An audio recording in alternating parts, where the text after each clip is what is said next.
এই ফোনটি ডেড অবস্থায় আছে, বাট এই ফোনটি কিন্তু রান ছিল। শুধুমাত্র আনলক করতে গিয়ে ফোনটি কিন্তু একদম ডেড অবস্থায় চলে যায়। এটি হচ্ছে আইএসপি করতে গিয়ে সিএমডি লাইনটি কিন্তু ব্রেক হয়েছে এবং কি প্রথমে দেখলাম যে সিএমডি লাইনটি গ্রাউন্ডের সাথে শর্ট হয়ে আছে এবং কি সেটি ডিসকানেক্ট হয়ে আছে। তো লাইনটি রিপেয়ার করার চেষ্টা করি, কারণ ডেড অবস্থায় আছে ফোনটি, আগে রান করতে হবে, এরপর এই ফোনটি কিন্তু লকও খুলতে হবে। তো যাই হোক, কোনো এক ভাই ট্রাই করেছিলেন এবং তিনি আইএসপি করে লক খুলতে গিয়ে ফোনটি কিন্তু ডেড করে ফেলেন। এই অবস্থায় পরবর্তীতে ফোনটি আমার কাছে নিয়ে আসে এবং কি আমি দেখি যে কী অবস্থায় রয়েছে। দেখুন, আলাদা, আলাদা লাইনগুলোর ভ্যালু রয়েছে। ভ্যালুগুলো যদি শর্ট হয়ে যায় তাহলে কিন্তু প্রবলেম।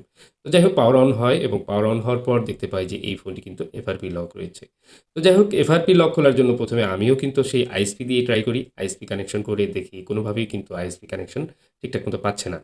পরবর্তীতে এই ফোনটি কিন্তু আমি চিপ অফ মেথডে মূলত আইসি খুলে কাজ করার সিদ্ধান্ত নিই এবং এটার যে স্টোরেজ আইসিটি রয়েছে সেটি খুলে বক্সের ভিতরে দিয়ে কিন্তু আমরা খুব সহজেই এফআরপি আনলক করতে পারি।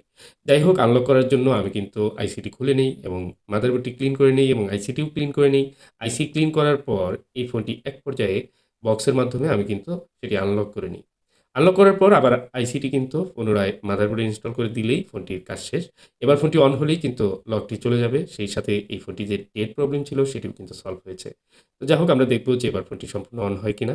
এই ধরনের ফোনে অনেক সময় এই ধরনের প্রবলেম কিন্তু হয়ে যায় যে আইএসপি করতে গিয়ে ফোনটি ডেড হয়ে যেতে পারে।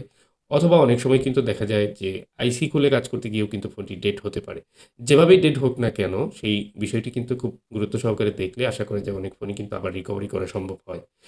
তো যাই হোক, আমি চেষ্টা করছি ফোনটি সম্পূর্ণ অন করতে। দেখুন, অলরেডি কিন্তু এটি আনলক হয়েছে। তো ভিডিওটি ভালো লাগলে অবশ্যই একটি লাইক করবেন এবং কি চ্যানেলটি সাবস্ক্রাইব করে রাখবেন। এ ধরনের ইম্পোর্টেন্ট ভিডিও দেখতে গেলে অবশ্যই বেল বাটন প্রেস করে রাখবেন।